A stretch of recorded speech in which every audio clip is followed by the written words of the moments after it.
Bonsoir mesdames et messieurs, vous aimez le sport, merci de nous rejoindre sur Canal Algérie pour le 3e numéro de votre émission 52 minutes chrono, une émission dédiée cette fois-ci à l'olympisme avec la tenue de l'Assemblée générale ordinaire du comité olympique algérien, les bilans moraux et financiers adoptés par la majorité des votants et l'élection également de 2 nouveaux membres, à savoir Dr Farial Chouitar et El Hadi Moussa, président de la Fédération algérienne de sport pour tous. On aura également droit à un portrait de Abdelmalek Lahoulou, le champion d'Afrique du 400 mètres et finaliste des derniers mondiaux de Qatar qui se prépare pour les Jeux de Tokyo. L'épreuve internationale dominée par la visite de Thomas Bach, le président du CIO, au Japon pour prendre connaissance des préparatifs, des derniers préparatifs des Jeux olympiques. Tout cela avec nos invités et pour la circonstance, nous avons le plaisir de recevoir Dr Farial Chouitar, qui est président de la commission médicale au comité olympique algérien, mais également membre du bureau exécutif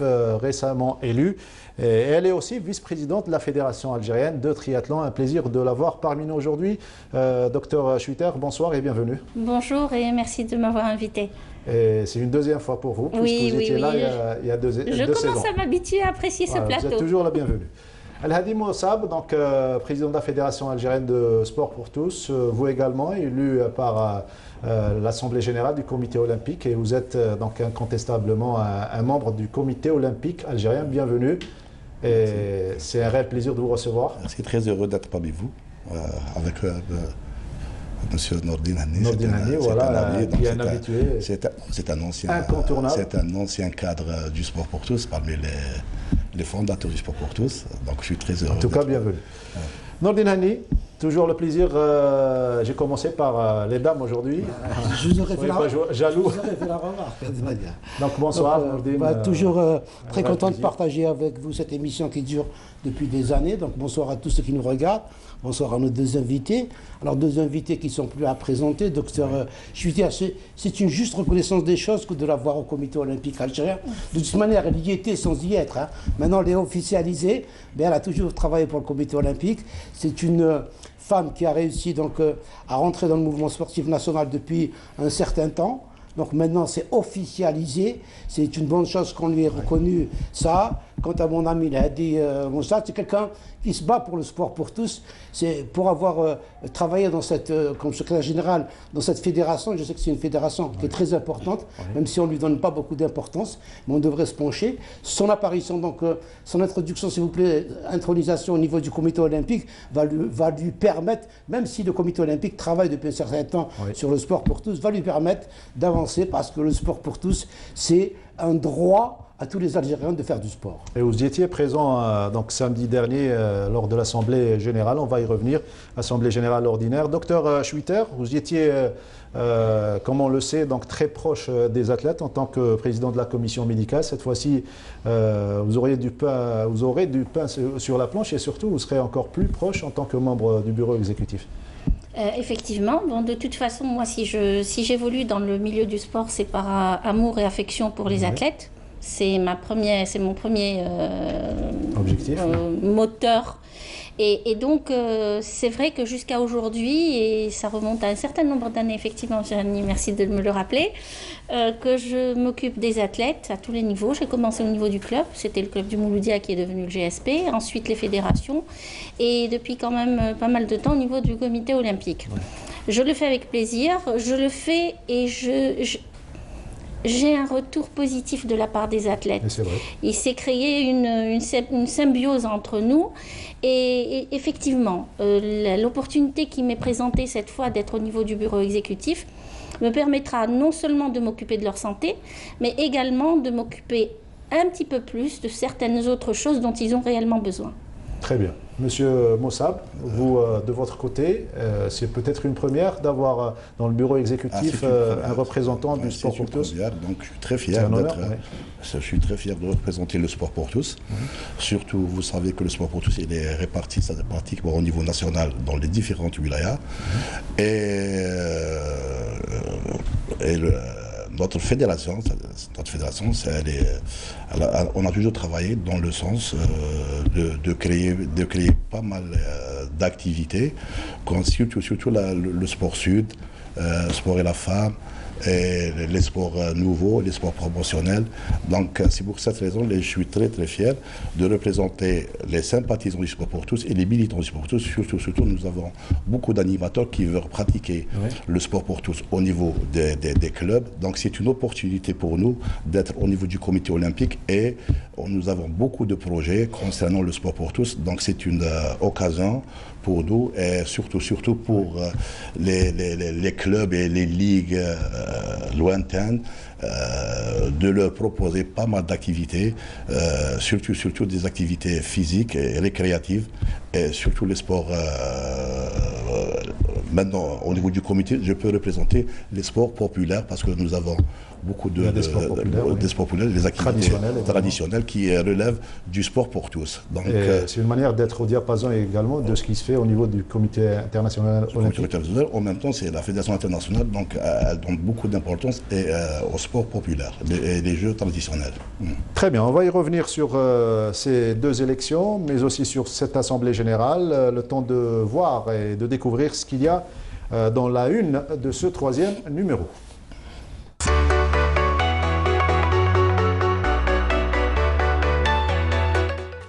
La une, c'est une bonne nouvelle. Qualification de l'équipe nationale de football. Une fois n'est pas coutume, Nourdine Hani, on va parler de football et surtout cette difficile rencontre de l'équipe nationale, 2 buts partout face au Zimbabwe, chez les Zimbabwéens, alors que l'équipe d'Algérie menait au score 2-0 avant le coup de sifflet de la mi-temps. 2-1. Donc 2-0. Ensuite, s'est fait rejoindre au score par les Zimbabwéens.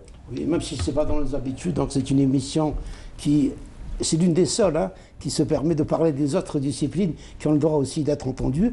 Mais ça fait quand même plaisir en tant qu'Algérien de voir notre équipe nationale se qualifier avant l'heure pour cette CAN qui doit se dérouler au Cameroun. Je pense que c'est un match, on a tous vu ce match, c'est un match, c'est l'intelligence de Belmadi qui a prévalu aujourd'hui. Il savait qu'il n'allait pas pouvoir tenir tout le match. Il a mis le paquet en première mi-temps. Absolument, il a mis le paquet en première mi-temps. C'était très judicieux de sa part. Il a réussi à inscrire 2 buts. Et puis ensuite, donc, on a absolument le but de Mahrez. Il est à voir et à revoir. Donc, même les gens qui regardaient le match ne s'attendaient pas au deuxième crochet. Premier crochet, peut-être qu'on s'y attendait, mais le deuxième crochet, on est tous partis avec. Même les téléspectateurs. Alors, c'est Andy Delors qui a ouvert le score à la 34e minute et 4 minutes plus tard, à la 38e minute, Riyad Mahrez corse l'addition avant que l'équipe du Zimbabwe ne réduise le score par Muzona, coup franc direct, un très joli but également, 44e minute. Et à 8 minutes de la fin, Prince Doubé, qui venait de faire son entrée, donc égalise pour les Zimbabwe, l'Algérie qui termine, donc qui est actuellement en tête de son groupe, le groupe H avec 10 points, suivi par le Zimbabwe 5 points et la Zambie 3 points. Le Botswana ferme la marche avec 1 point seulement, deuxième pays qualifié après le Sénégal. Écoutez, si on arrive maintenant à être déçu par un match nul en déplacement au Zimbabwe, ça veut dire qu'on est sur de bonnes voies. C'était un résultat qu'on n'attendait pas il y a peu de temps de cela.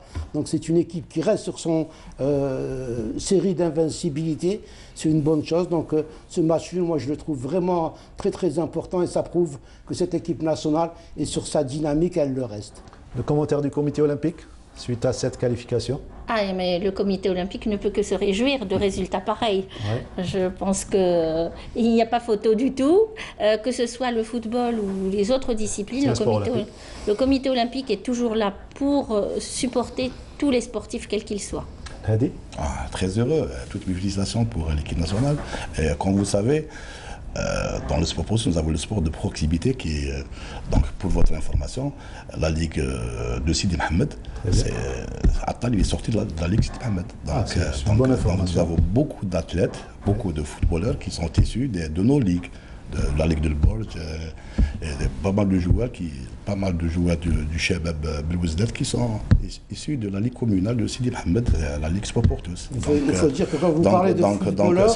Donc c'est pour cette raison que je vous ai dit que le sport pour tous, c'est la base du haut niveau. Voilà. Très bien. Quand vous parlez de footballeurs, il ne faut pas oublier nos filles, parce qu'il y a énormément de filles qui s'adonnent au football ces derniers temps. C'est vraiment le sport pour tous. C'est du sport pour tous, surtout après le sacre africain. Allez, On ferme la page consacrée au football et cette fois-ci on change de décor pour parler de l'Assemblée générale Nordin Hani ordinaire du comité olympique avec la présence de 54 membres sur les 89 que compte l'AG. C'était samedi dernier à l'hôtel El Jazeera. Oui, même si on a été, ça s'est fait à huis clos, on s'est fait mettre dehors, mais fallait que je le dise, hein.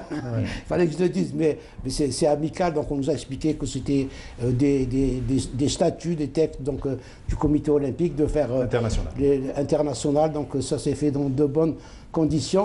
On a senti quand même une bonne ambiance, un comité olympique qui devait se remettre un petit peu sur pied. Il y a eu beaucoup de choses qui se sont dites ces derniers temps. Donc je pense que depuis l'élection de Ahmed, il a pu donner, hein, il faut lui reconnaître ça, il a pu donner de la sérénité. On a vu de la sérénité, on a vu une présence très très importante, même si j'en veux un petit peu à mon ami Tahar Laban du handball, qui n'a pas envoyé un des élus, a envoyé le directeur de l'organisme sportif qui ne pouvait pas voter. Ça me fait mal au cœur parce que c'est ma discipline, le handball. J'aurais aimé qu'elle soit présente à ce... Mais c'est juste au passage. Hein. Et donc, je pense que ça s'est bien passé. Donc, vraiment, ça faisait longtemps que je n'avais pas senti une telle ambiance au niveau de cette famille du comité olympique algérien. Bilan de décembre 2019 jusqu'à... Celui de Mustafa Barraf, donc, qui était présent également. Qui a voté également. Alors, on va écouter Abdelrahman Habbad, l'actuel président du comité olympique algérien, revenir sur cette assemblée générale. Cette assemblée générale de 2019, c'était prévu en mars 2020. Bon, à cause du coronavirus, on n'a pas pu avoir les autorisations nécessaires jusqu'à maintenant. Et alhamdoulilah, bon, tout s'est très bien passé. Les bilans financiers et moraux ont été adoptés.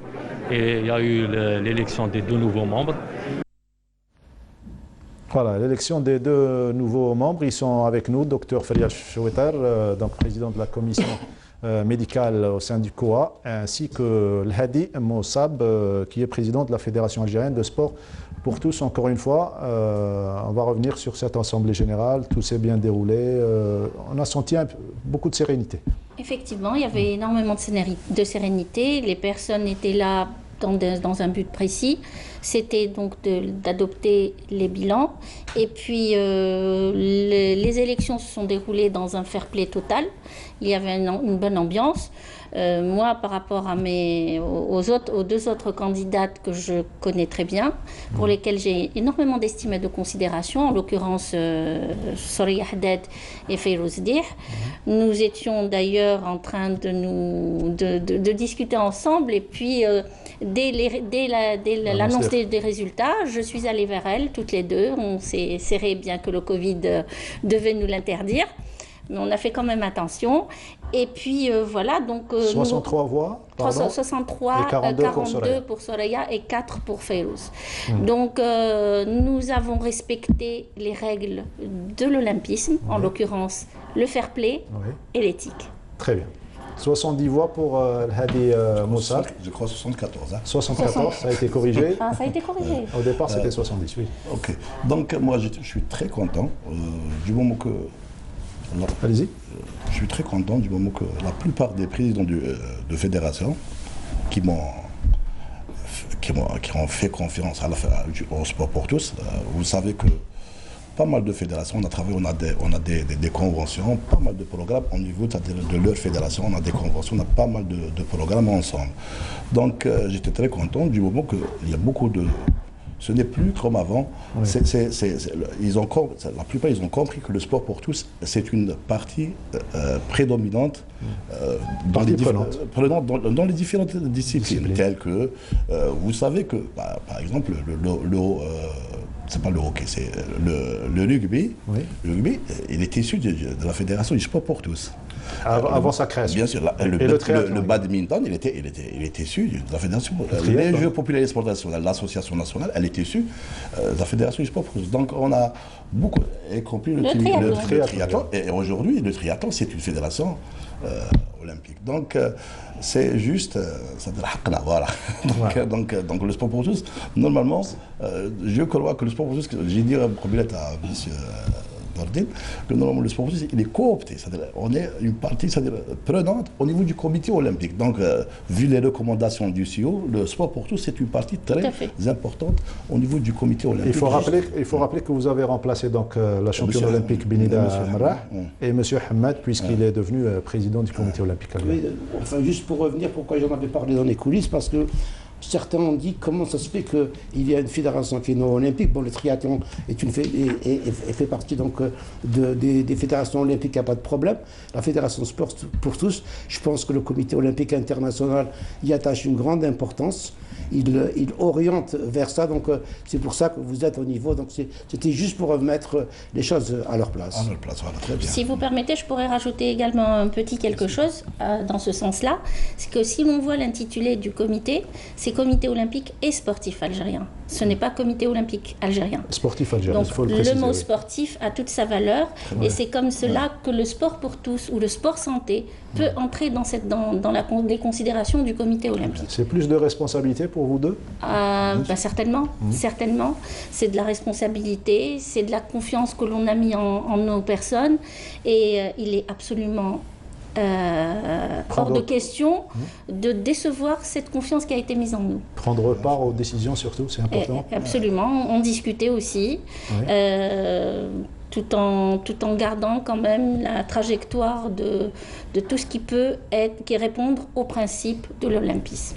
Avant c'était envoyer des messages, et maintenant c'est répondre à ces messages. Tout à fait. Je vais la retenir, cette phrase. Elle est la différence. Nous avons une tâche très lourde. Le comité olympique il va partager avec nous. Vous savez qu'au niveau de la fédération, nous avons beaucoup d'activités nouvelles qui sont en commission. Donc on aimerait bien qu'au niveau du comité olympique, on va lancer une charte. Oui, mais je reste convaincue qu'avec le reste des membres du bureau exécutif, la tâche va quand même ne pas être aussi lourde que ça, puisque nous sommes les nouveaux venus et ils vont nous tenir par la main. Le duo fonctionne bien. Nous tenir par la main et puis nous permettre d'accomplir nos tâches. Non, Madame Chouita, elle est sympathisante du sport pour donc c'est déjà un acquis. Ça démarre bien et surtout... Nouveau venu entre guillemets. Oui, oui, c'est vrai. Et surtout, ça sera une aide surtout supplémentaire pour les athlètes, notamment ceux qui préparent les Jeux Olympiques. Et là, on arrive à la rubrique portrait.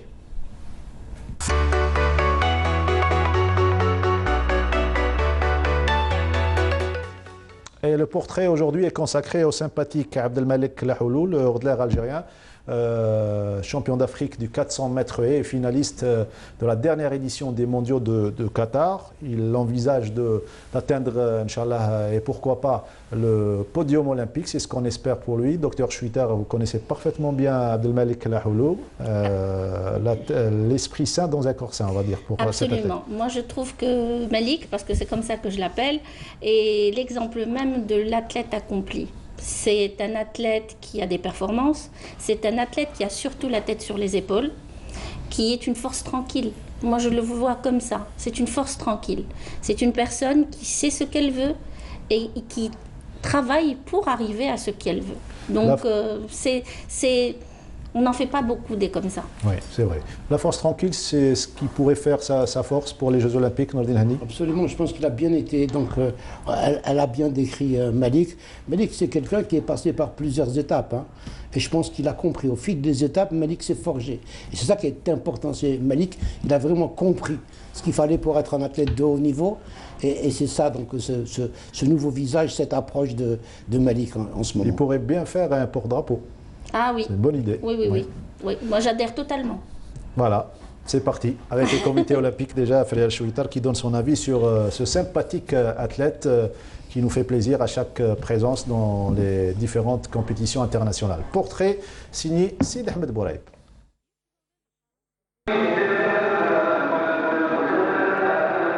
Finaliste du dernier mondial au Qatar, le triple champion d'Afrique et recordman d'Algérie du 400 mètres haies, Abdelmalek Lahoulou poursuit tant bien que mal sa préparation en prévision des Jeux de Tokyo.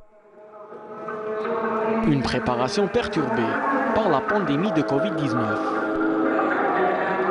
كما راك على بالكم مع الكوفيد 19 يعني صعب المأمورية صعب لنا التدريبات يعني أثر على كامل البلدان وخاصة في الجزائر أثر علينا كرياضيين. أنا يعني أثر علي يعني مدة توقف شهرين وسنة بدون منافسة يعني جد صعبة في اختصاص 400 متر حواجز. Après avoir réussi l'exploit de se qualifier au mondial, le hurdleur algérien compte se rapprocher à Tokyo du podium olympique. La détermination y est, mais le moindre retard dans la préparation pourrait changer la donne. أنا كنت عندي مدرب أمريكي بيرشون جاكسون، إن شاء الله يسهلوا لنا المأمورية للذهاب إلى أمريكا إن شاء الله وتحضير يعني باش نكونوا في 2021 يعني نكونوا واجدين 100% إن شاء الله. Le 400 mètres est une spécialité très complexe où l'on ne peut pas prédire un pronostic à l'avance, d'où la nécessité de rassembler tous les atouts avant le jour J. هي من المستحيل تقول لها راك واجد 100% بامكانيات بسيطه وفي ظل الظروف هذه يعني جد صعب تقول لها راني واجد 100% يعني لما تروح للالعاب الاولمبيه ما راحش تكون واجد بهذه الامكانيات البسيطه. Une médaille olympique serait la bienvenue dans la vitrine bien garnie de l'enfant de Gigel. مع المدرب الامريكي دافين كلارك ربحت بطوله افريقيه رقم قياسي وطني، ومع هذا الامريكي الجديد المدرب تحصلت على رقم 48 ثانيه و39 جزء من المئة وهو رقم وطني جديد وهو اللي اهلني للالعاب الاولمبيه 2021. À rappeler que les JO ont été reportés à l'été 2021 pour cause de pandémie. Et justement, depuis le début de la pandémie, Abdelmalek Lahoulou donc se prépare seul ici en Algérie, en contact avec son entraîneur. Au départ, on avait trouvé ça pas normal et surtout en été mois que vous aviez proposé à l'époque, mars-avril, vous étiez notre invité, un petit peu de rassembler et de les mettre en confinement, les athlètes qualifiés pour les Jeux. On a pris un immense retard. Surtout que les athlètes, ce n'est pas n'importe qui. Quand on a tendance à oublier ou à ignorer le fait que quand un athlète de haut niveau comme Lahoulou ou les autres, s'ils ont un arrêt, ils vont devoir prendre un temps énorme pour pouvoir récupérer déjà ce qu'ils ont perdu avant de continuer à aller dans la performance. Et on ne peut pas leur demander ce qu'ils ne peuvent pas donner. Avec les moyens que l'on ne leur donne pas, ce ne sont pas des moyens minimes, ce sont des moyens inexistants. Les athlètes ont besoin d'être encadrés et d'être encadrés sur tous les plans pour pouvoir réussir. Ils ne pourront pas. J'ai tendance à les comparer à une voiture de Formule 1. Un athlète de haut niveau est comme une voiture de Formule 1. Vous avez vu la voiture de Formule 1 quand elle fait son circuit et qu'elle s'arrête? Oui. Vous avez vu le nombre de personnes qui viennent pour pouvoir, ceux qui gonflent les pneus, ceux qui vérifient l'huile. Une équipe. Eh bien, c'est ça un athlète de performance. Et je pense que, bon, c'est dommage, les considérations sont là, mais c'est dommage que l'on n'ait pas pu, en temps opportun, réunir ces 23, ils ne sont pas nombreux, hein, 23 athlètes, les confiner, confinement pour confinement. Autant les confiner, comme je l'avais dit le 24 mars, oui, dans un lieu de regroupement, leur donner tous les moyens et puis les laisser s'entraîner, les laisser travailler. Surtout avoir un record d'Algérie à 48 secondes 39 centièmes, c'est pas loin du podium olympique, Nourdinani. Comme l'a dit le docteur, on ne récupère jamais ce qu'on a perdu. Dans une carrière d'un sportif, c'est des étapes. Si on perd une partie de l'étape, toute la carrière est passée à côté. Donc on risque de passer à côté de la carrière de beaucoup de nos athlètes par rapport à ça. On en avait parlé, nous, pour dire qu'il ne fallait pas arrêter pour les... 23, c'est rien comme elle le dit. C'est rien, 23. C'est quoi confiner 23 ? On arrive à faire beaucoup plus de choses. Donc on est arrivé à remettre la scolarité des enfants. Et on n'arrive pas à confiner 23 athlètes.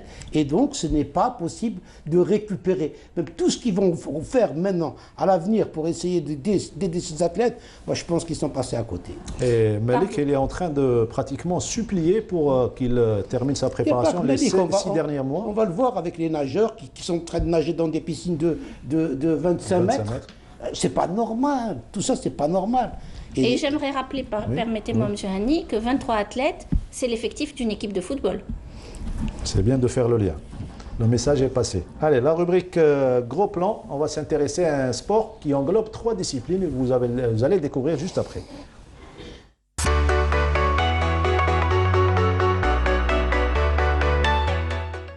La semaine dernière, on a eu droit à un joli portrait de Iman Malji, la médaillée d'argent des Jeux de Rabat, des Jeux africains de Rabat. Aujourd'hui, on va s'intéresser à 7 disciplines. Une discipline qui englobe 3 spécialités. Avant, elle était sous la coupe du sport pour tous. Et depuis 2015, l'Algérie a sa fédération. Et nous avons avec nous la vice-présidente de cette fédération qui est Madame Feriel Chouitar. Et même l'agrément est à partir de samedi, donc elle est membre incontestée du comité olympique algérien. C'est le petit poussé qui va très vite. Et elle a la chance d'avoir avec elle un membre de la fédération qui est notre présentateur. C'est bien que vous ayez vendu la mèche, vous et pas moi. Et on est des bénévoles, il faut rappeler. On a travaillé lors du GAG. Donc, vous avez collaboré ensemble. On a collaboré ensemble. Donc c'était une réussite. Jeux africains de la jeunesse. Le triathlon est très compliqué. Donc 3 disciplines. Ça demande beaucoup de son moyens. Parcours a été compliqué en Algérie. Son parcours a été très perturbations. compliqué. Aujourd'hui, On l'a mis au monde dans la douleur. Et comme on l'avait dit la semaine dernière, donc c'est une spécialité qui peut marcher en Algérie. Donc on a le climat, on a beaucoup de facteurs qui font que le triathlon peut vraiment se développer et donner énormément en Algérie. Et ça reste un sport spectacle aussi. Absolument. Le gros plan de ce 3e numéro est consacré au triathlon. Sarah Derbal, c'est le triathlon qui parle, ou Sarah Derbal, vous allez comprendre à travers le sujet.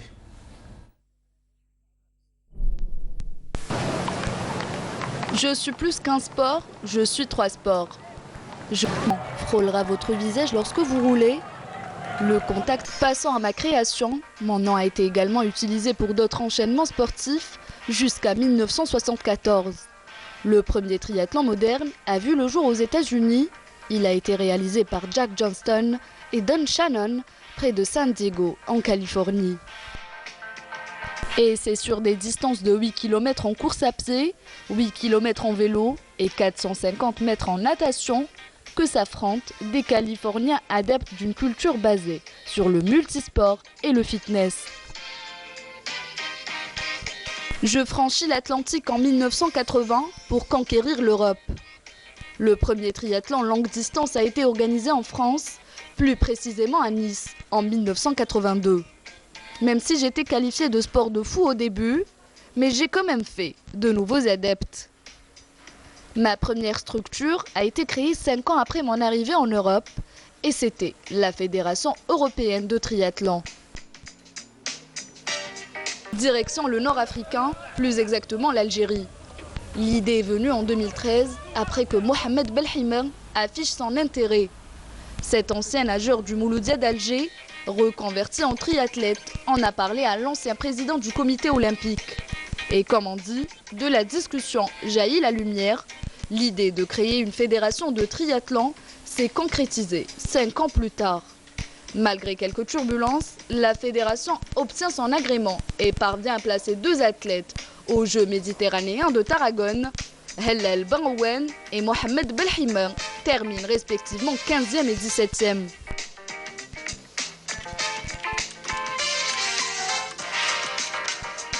Je suis venu avec Oussama Hellel Benrouen qui a commencé aujourd'hui, qui a fait sa première compétition internationale. Donc la relève est là. Je suis content pour nous, pour lui. En 2019, lors des Jeux africains de Rabat, les triathlètes algériens se sont adjugés 4 médailles. 1 an plus tard, je deviens membre à part entière du comité olympique algérien, en attendant une première participation historique aux Jeux olympiques.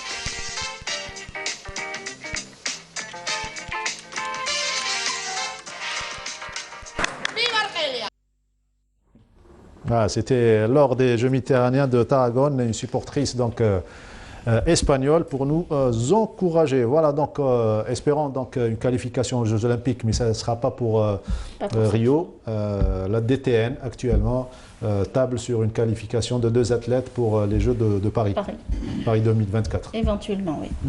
Quelle impression vous a laissé le gros plan de... Oula. Alors bon, c'est vrai que j'aurais aimé ne pas paraître avec ma tenue de combat, en l'occurrence un bermuda, un t-shirt. Je les suis, je les suis du début jusqu'à la fin. Donc c'est vrai que c'est un excellent souvenir, les Jeux africains de Rabat. Nous avons participé avec 4 athlètes, 2 filles et 2 garçons, 2 épreuves, individuelles et mixtes. D'ailleurs, cette épreuve mixte va être introduite lors des Jeux olympiques de Tokyo.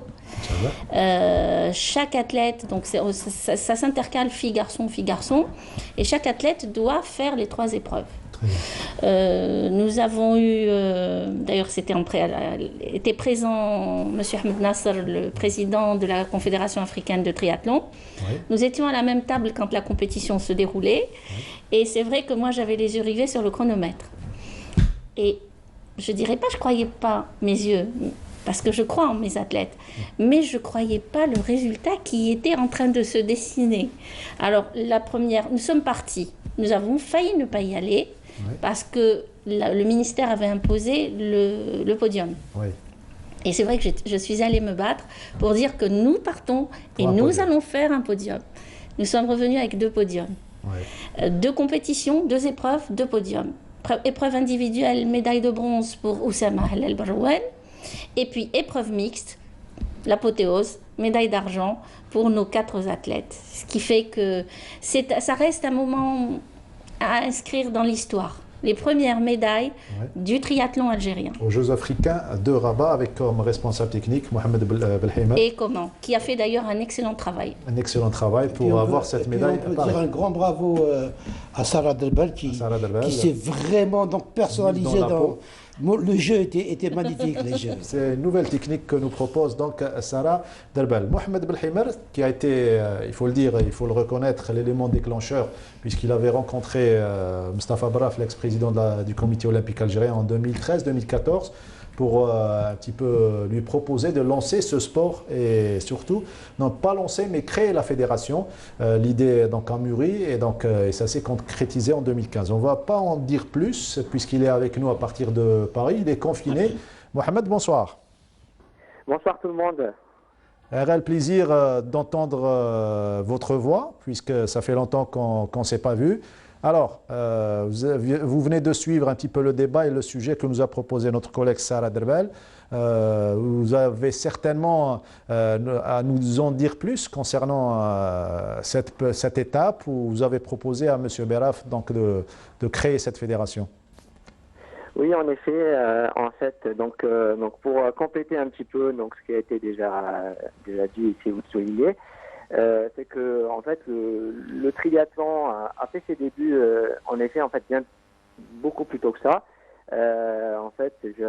J'étais athlète en 2008 et j'avais déjà participé à des compétitions dites donc de niveau national voire international puisque le triathlon de Paris fait partie des épreuves internationales.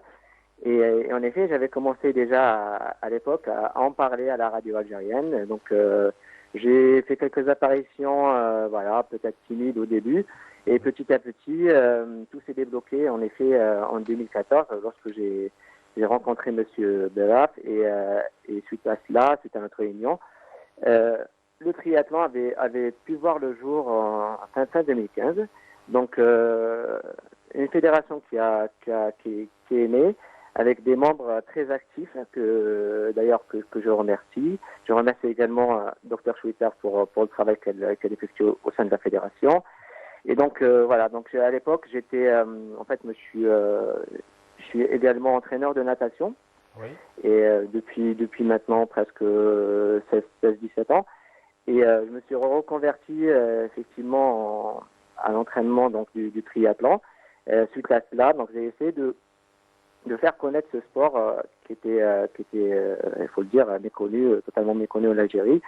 Et j'étais vraiment bien content de savoir que la fédération avait pu voir le jour en 2015. Et donc depuis, en effet, il y a eu quelques difficultés pour avoir les autorisations pour exercer.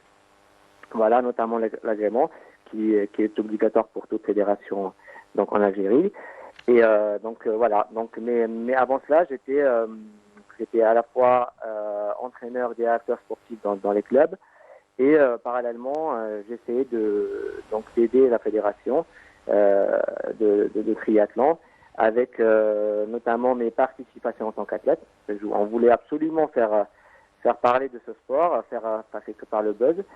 D'ailleurs, la première compétition officielle pour notre fédération a été en fait, c'était en 2017 à Sharm el-Sheikh en Égypte, où en fait j'ai pu obtenir une médaille d'argent. C'était la toute première médaille pour l'Algérie.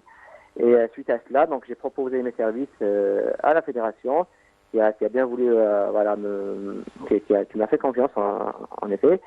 Et on a commencé à collaborer. On a introduit petit à petit d'autres athlètes. Moi étant l'ex-directeur technique national, donc j'ai commencé à travailler avec les entraîneurs. Et puis petit à petit sélectionner les athlètes potentiellement qui avaient le potentiel pour représenter ce sport en Algérie. Voilà. Mohamed, alors certainement très content d'apprendre que la famille du triathlon a rejoint le comité olympique algérien depuis samedi. Mais tout à fait. D'ailleurs, j'adresse toutes mes félicitations au docteur Schwitter pour cette nomination. Je suis vraiment content parce que voilà, on arrive à avoir un peu le bout du tunnel et puis on commence à se faire connaître réellement. Et le triathlon est peut-être un petit sport, mais qui pourrait être vraiment porteur pour l'Algérie. Je l'avais toujours souligné que voilà, c'est un sport qui est vraiment adapté pour nos profils d'athlètes. Pour le Nord-Africain. On a des championnats. Oui, voilà, pour le Nord-Africain. On a des champions en natation, on en a en athlétisme, on en a aussi en cyclisme. Et voilà, pourquoi pas le triathlon. Donc, je pense qu'on est vraiment bien parti pour marquer l'histoire. Et c'est le 5e sport le plus regardé lors des Jeux Olympiques. Un dernier mot avant de nous quitter, Mohamed Belhimal.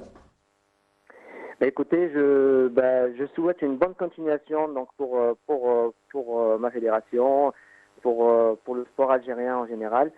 J'espère que voilà, on pourra s'en sortir suite à cette pandémie mondiale.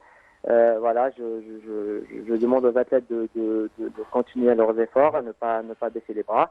Et puis, parallèlement, je demande à tous les responsables de faire le maximum pour protéger nos athlètes qui vivent une période difficile. Voilà. Docteur Ferial Chouitar a une question à vous poser. Allez-y. Alors, c'est plus une reconnaissance qu'une question. Mohamed Belhimal, d'abord, je te remercie pour tes encouragements. Mais je voulais faire un témoignage sur le plateau de Canal Algérie pour tout l'apport que tu as donné à la fédération et c'est un peu grâce à toi que cette fédération existe. Nous ne te remercierons jamais assez et de toute façon tu restes un acteur à part entière de la fédération. Donc quand tu encourages la fédération, tu t'encourages toi-même. N'oublie jamais ça parce que tu es un membre à part entière de cette fédération qui a vu le jour en Algérie grâce à toi et qui va souffler sa 5e bougie dans 4 jours. Merci pour ce témoignage et la confiance que vous m'accordez. Merci beaucoup. Merci Mohamed et bonne chance et faites attention, surtout vous êtes à Paris et vous êtes confiné au Tahalla fi sahtek, comme on dit. Merci à tous. Voilà, c'était Mohamed Belhimal, notre champion en triathlon. Ça fait plaisir à toute la fédération, sans exception, et à son président Salah Ouanes qui fait beaucoup. Qui tient fort pour... Justement, ça serait peut-être bien aussi de lui rendre hommage à notre président, M. Salah Ouanes, parce que quand nous avons commencé, et jusqu'à aujourd'hui d'ailleurs, nous n'avons rien. Nous n'avons pas de budget, nous n'avons pas de financement. Et si ce n'était notre président, je crois que le fœtus serait mort dans l'œuf. Voilà, Inch'Allah, ce n'est pas le cas pour cette discipline qui va certainement donner beaucoup de satisfaction. J'ai une confidence, il paraît que la Fédération de sport pour tous a du matériel pour vous. Ah ben c'est très bien donc, que vous en parliez, mais de toute façon je sais très bien qu'avec M. Mossab, les choses vont se dérouler très bien et puis on réussira à récupérer ce matériel pour pouvoir créer des événements parce qu'il est grand temps d'en faire et de faire profiter la population. Il est certainement très content de voir certaines disciplines quitter le sport pour tous pour créer leur propre fédération. C'est notre rôle. Le sport pour tous est le vivier de tous les autres sports. Voilà pour le triathlon et encore une fois beaucoup d'encouragement à toute la famille du triathlon algérien, surtout les ligues. Et il ne faut pas oublier la ligue de Blida qui a été la première, la ligue d'Oran qui fait du très beau travail avec notre ami Sofiane Benchakour qui suit de très près ses athlètes. Et actuellement, en parlant de Benchakour, c'est un spécialiste tout d'abord de natation, on parle de natation et la préparation de l'équipe nationale pour les futures échéances, notamment les Jeux Olympiques et les compétitions régionales. Le reportage est signé Wahib Abdelhoua, qui est parti à la piscine de Kouba pour rencontrer les athlètes internationaux. La piscine de Kouba est la première infrastructure à avoir ouvert ses portes aux nageurs de l'équipe nationale depuis août dernier. Un protocole sanitaire a été mis en place en cette période de pandémie qui a ralenti le processus de préparation des athlètes aux différentes échéances nationales et internationales. On a commencé à reprendre notre niveau, on a commencé aussi à reprendre nos temps. Je ne dis pas des meilleurs temps, mais quand même des temps assez acceptables. Inch'Allah, on va donner de notre mieux et pour se rattraper, Inch'Allah. أنا أشوف روحي متحسن في كل جوانب الرياضة يعني بدنيا مونتال والله الحمد لله سيرتو مع الأول كنا شوية نعانيو لاخاطش كنت زدت في البوا تاعي وزدت 10 كيلو ديرون هذا كونفينمون مي الحمد لله دوك راني خير من اللي كنت من قبل نقصت 13 كيلو الحمد لله وفي الماء راني نحس روحي بيان مع الطينير تاعي انا نشوف امور ايجابيه في التدريبات وكما نقول لك هذا هو الوقت اللي واحد يتاستي يشوف روحه وين راهو يدور لي كومبيتيسيون. Abdullah Arjoun et Anis Jabella s'entraînent depuis presque 4 mois dans ce bassin et c'est maintenant qu'ils ont retrouvé sensation. Oui, alhamdoulilah, ça fait 4 mois, on s'entraîne ici à Kouba. On a commencé à reprendre notre niveau, on a commencé aussi à reprendre nos temps. Je ne dis pas des meilleurs temps, mais quand même des temps assez acceptables. Inch'Allah, on va donner de notre mieux et pour se rattraper, Inch'Allah. أنا دوكاني بازي على 800 متر رطيت يا ربي ب 20 سنتيام ورطيت لا ميداي دو برونز في 800 متر دوك مانيش حاب نعاود نراطي عفايس هكذا باتمو راني نخدم لها وإن شاء الله المرة الجاية نعم أحسن من المرة اللي فاتت. Abdullah Arjoun qui a réalisé les minima B des Jeux Olympiques de Tokyo aux 100 et 200 mètres d'eau serait tenté par une place parmi les meilleurs si les conditions s'y prêtent. On est très avancé dans notre préparation. Je pense que les conditions de travail s'y apprêtent. On a la piscine, on a la salle de musculation. Reste l'unique problème qu'on n'a pas pu encore régler, c'est le problème de nos déplacements pour aller faire des compétitions au niveau international. Le premier problème, c'est qu'on n'a pas de visa jusqu'à aujourd'hui. Le deuxième problème, c'est l'annulation de presque toutes les compétitions internationales qui étaient programmées par la Fédération internationale de natation. Les temps de compétition et les temps d'entraînement ne sont pas les mêmes. Donc pour qu'on puisse avoir une idée et puis après pouvoir ajuster un peu le travail qu'on a entamé, voir si c'est bon, si c'est mauvais, si on continue sur la même lignée. Parce que eux aussi, le fait de nager pendant 3 mois sans aucune compétition, c'est un peu lourd. Ils ont besoin un peu de rivaliser avec les autres. Maintenant, le seul problème, c'est que c'est le seul nageur nageur de fond. Donc il va falloir batailler tout seul. Maintenant, lui, il en a envie.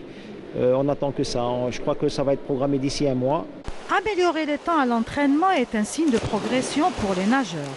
Mais cela ne remplacera pas la compétition qui reste l'exercice le plus sûr. Et Nordine, notre consultant en maison, est bien là pour préciser que la compétition rien ne remplace la compétition, on va dire. Non seulement la compétition et la piscine dans laquelle ils s'entraînent. Si on compare Sayout qui anime, qui est avec un grand maître émérite, qui travaille, qui a de la compétition, et Arjun qui a des qualités également, il a réalisé les minima B. Et qui s'entraînent dans une piscine de 25 mètres. C'est pas normal pour un nageur, c'est bon pour un entraînement de club, mais pas pour un entraînement d'un athlète d'élite. Il faut penser à ça. La piscine du 1er mai est fermée, on ne sait même pas pourquoi. Alors qu'elle, elle répond aux normes. Pourquoi elle est dans une piscine à Cuba et on veut parler de Jeux Olympiques? Il faut faire la différence. Où on veut faire jouer dans la cour des grands et il faut utiliser les moyens, ou alors continuer comme le fait, c'est malheureux. Il s'est entraîné ce matin à 6h du matin. En ce moment-là, il est à l'entraînement, parce que je l'ai eu ce matin, l'entraîneur Bouchendo Kamouloud, ils sont à l'entraînement, ils s'entraînent 2 fois par jour. Mais vous voyez, ils ont des problèmes de visa. C'est pas normal qu'on ait des problèmes de visa pour aller, l'équipe nationale de foot, comme on l'a dit, se déplace comme ils veulent. Des joueurs qui opèrent en France viennent en Algérie pour jouer. Il faut faire la même chose pour les autres disciplines. Sinon, c'est pas la peine, c'est pour la peine de parler de sport de haut niveau. Et de résultats. Puisqu'Arjun a réalisé les minima B et Jaballah n'est pas loin, il est à 8 centièmes des minima B. J'y arrive. Et donc ils sont pleins de bonne volonté, les entraîneurs sont là, ils sont toute la journée, comme vous l'avez dit tout à l'heure, ils vivent dans les piscines. On ne leur donne pas les moyens. Ils sont obligés de se cacher à Cuba, parce que Cuba, c'est même pas une piscine qui a été reconnue par le MJS. Ils n'ont pas une piscine officielle. On a toujours demandé qu'on donne une piscine à la Fédération algérienne de natation. Avant le Covid, on voyait des nageurs d'équipe nationale avoir 1 ou 2 couloirs au milieu d'adhérents qui payaient pour venir. Et on a crié au scandale. Maintenant, il n'y a pas d'adhérents. Les piscines sont libres. Mais qu'on fasse, qu'on mette tous les problèmes, des objectifs, des trucs sanitaires pour ces athlètes et qu'on les aide à la piscine olympique ou bien à la piscine et qu'on les aide à se préparer convenablement. C'est des Jeux olympiques, c'est pas n'importe quoi. Donc là, on est en train de parler d'entraînement de club et non pas d'entraînement d'élite. D'élite qui se prépare notamment pour les Jeux Olympiques. Les dames, cette fois-ci, toujours à la piscine de Cuba avec le reportage de Wahib Abdelhawa, même son de cloche également chez les filles. Stage en altitude à Saraidi en octobre dernier, les nageuses de l'équipe nationale sont redescendues au niveau de la mer pour poursuivre leur préparation dans la piscine de Cuba et rattraper le retard accumulé. نبداو بطرابلس الاول اللي درناه في سرايدي كان طرابلس نفعنا بزاف بعد 7 شهور تاع رقاد كيما نقولوا تاع رقاد تاع صح درنا لا ريميزون فورم وين كان طرابلس مغلق 20 يوم طرابلس مغلق و بون وين كانوا السباحات بدينا زيرو نقدروا نقولوا جامي ريحنا 7 شهور. Un programme d'entraînement intensif bi-quotidien a été établi par l'entraîneur Ilyes Nefsi dans le but d'atteindre au moins les performances réalisées. Mais cela reste très dur en cette période de crise sanitaire. On a commencé les entraînements. Ça a été beaucoup plus facile qu'au début à Saraidi parce qu'on avait déjà nagé pendant 15 jours. Mais c'est encore un petit peu difficile. Ça serait bien de faire une compétition. Ça serait très bénéfique pour nous parce qu'une compétition, tu peux voir ton niveau. Tu peux voir où t'en es et tout. Parce que là, aux entraînements, tu peux pas savoir si tu arrives à refaire tes chronos ou pas. Même si tu arrives à refaire les chronos d'entraînement, ça ne veut pas dire que tu peux refaire les chronos de compétition. Donc on aimerait vraiment qu'ils nous fassent une compétition pour évaluer notre niveau. Beaucoup de travail attend les nageuses qui souhaiteraient retrouver la compétition dans les plus brefs délais. Et cela pour préparer les rendez-vous à venir. Voilà, beaucoup de rendez-vous attendent nos athlètes et en même temps et en parallèle, il y a beaucoup de compétitions internationales qui ont été reportées, championnat du monde de judo, de lutte également et de badminton, pour vous dire que la pandémie est en train de laisser ses traces, docteur. Oui, effectivement. La pandémie, c'est vrai qu'elle touche le monde entier, mais il faudrait quand même dire aussi que dans certains pays, on donne les moyens nécessaires et on encadre les athlètes qui sont prédisposés à participer aux Jeux Olympiques. Ce n'est pas le cas partout et c'est bien dommage parce qu'il ne suffit pas de choses énormes. Comme disait M. Hani tout à l'heure, il suffit de réserver une piscine. On ne demande pas qu'on ouvre la piscine au public, mais qu'on réserve une piscine pour les nageurs du haut niveau. donner les conditions. Les athlètes ne demandent pas des choses énormes, hein. Les nôtres ne font pas la fine bouche et ne sont pas exigeants. Quand on voit les athlètes d'autres pays, si. Donc je pense que le minimum doit être donné à ces athlètes pour qu'ils puissent au moins avoir le minimum de chances possibles pour pouvoir y accéder. Ils ne vont pas aller faire de la figuration au niveau des Jeux Olympiques. Selon vous, il y a un retard accusé Ah oui, le retard est accusé depuis un moment. Préparation, crise sanitaire. Ah oui, j'en suis convaincue. Et là, c'est un peu le médecin qui parle. Hein. Sur le plan de l'organisme, sur le plan physique, il y a un retard. Il y a un retard. Je ne sais pas si on peut le récupérer ou pas. Je ne sais pas. Je ne suis pas très optimiste là-dessus. Si on reste dans les conditions dans lesquelles nous sommes encore.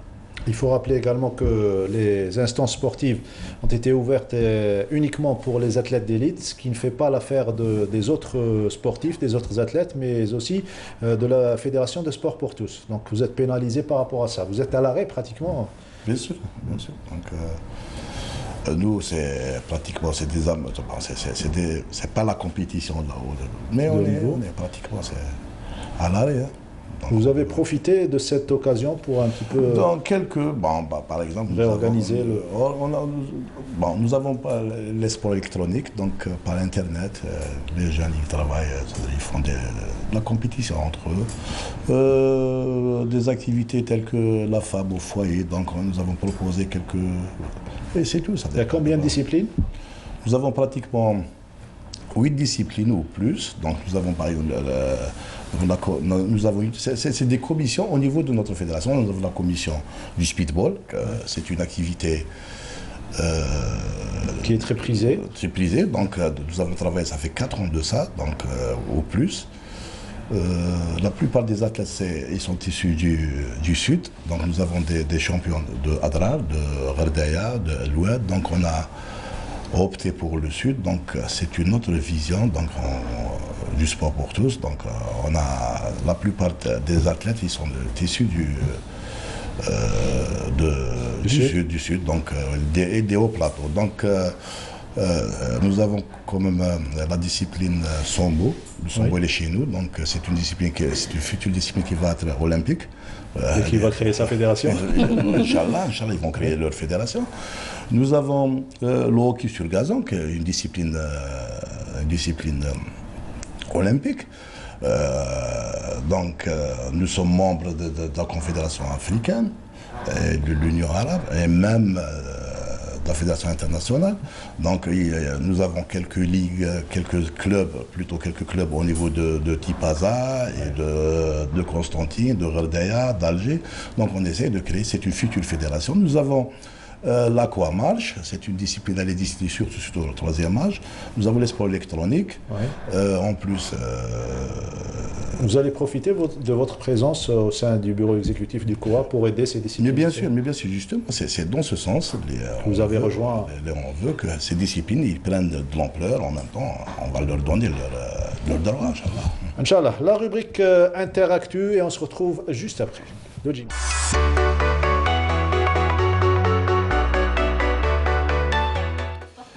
La rubrique Interactu, les brèves internationales dominées par la visite de Thomas Bach, le président du CIO, au Japon, pour savoir si les Jeux pourront bien se tenir, malgré que le gouvernement japonais insiste sur la tenue et l'organisation des Jeux. Il y a certaines incertitudes, mais comme l'a dit la semaine dernière Nordine Hani, l'ambassadeur du Japon a bien confirmé la tenue de ces Jeux Olympiques à Tokyo.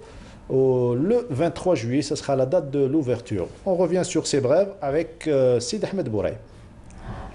Le président du comité international olympique, Thomas Bach, se rendra aujourd'hui à Tokyo pour rencontrer les membres du comité d'organisation, sa première visite depuis le report des Jeux. Thomas Bach rencontrera aussi la gouverneure de Tokyo et visitera le stade et le village olympique. Une conférence de presse est aussi au programme. Initialement envisagée au printemps dernier, la visite de Thomas Bach au Japon interviendra peu après l'annonce d'un ensemble de mesures de simplification des Jeux de Tokyo 2020, confrontés à la fois aux conséquences du report d'un an et aux répercussions de la crise sanitaire. La revue de projets programmée durant la venue du président du CIO devrait d'ailleurs permettre d'aborder la délicate question du surcoût des JO 2020 et surtout de la répartition des dépenses à la charge des différents acteurs au projet.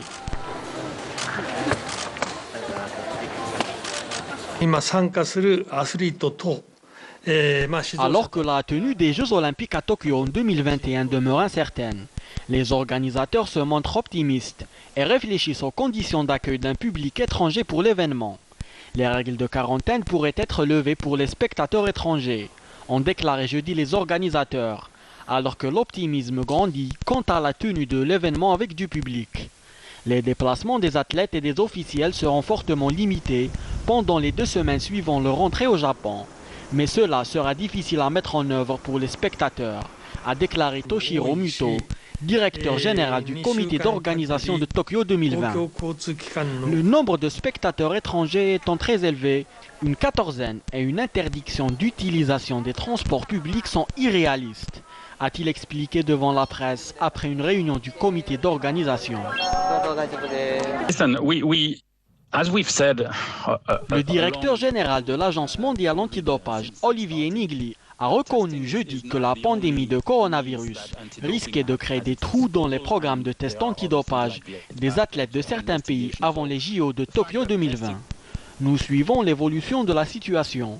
Il faut qu'on regarde la liste des athlètes qui peuvent aller aux Jeux dans les prochains mois et qu'on s'assure qu'il n'y ait pas d'endroit dans le monde où à cause du Covid, il y a eu un gros trou et pas de test pendant un moment, a-t-il expliqué.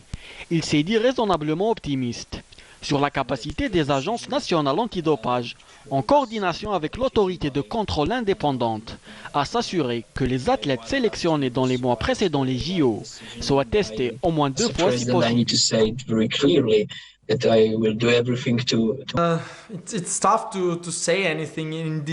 Bel entame pour Dominic Thiem au Masters de Londres.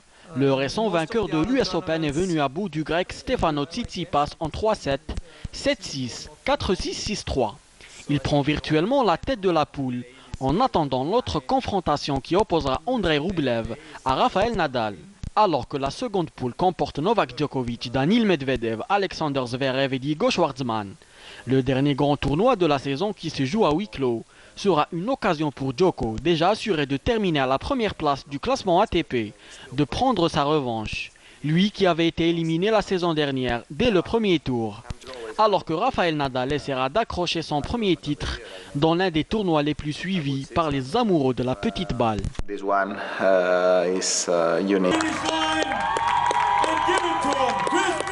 À 20 ans, l'Américain Chris Nikic a réalisé une performance remarquable en devenant le premier homme porteur de la trisomie 21 à terminer un triathlon Ironman. Pour réaliser cet exploit, le jeune Américain a pu compter sur la présence de son guide, un spécialiste de ces triathlons très long format. Ensemble, ils sont venus à bout des 3 km 800 de natation, des 180 km de vélo et des 42 km de course à pied, soit un périple de 16 h 46 minutes 9 secondes. Les 2 hommes ont franchi la ligne d'arrivée un peu moins de 14 minutes avant la limite autorisée pour boucler le parcours. Chris Nikic n'est pas un novice en la matière, puisqu'il avait déjà participé à l'épreuve du triathlon aux Jeux paralympiques. Mais pour participer au format XXL du triathlon, il a dû intensifier sa préparation à raison de 4 heures d'entraînement par jour, 6 jours par semaine. C'est Ahmed Bouraib qui nous propose chaque lundi de belles images à travers sa rubrique de sport international. Nordinani, le handball, un match amical en vue pour l'équipe nationale. Par ces temps de vache mec, c'est un plaisir de parler de handball, donc c'est vrai. Donc pour le 8 et 10 janvier, juste avant les championnats du monde, qui doivent se dérouler, s'ils se déroulent, hein, parce que c'est pas évident, donc le 13 janvier au Caire.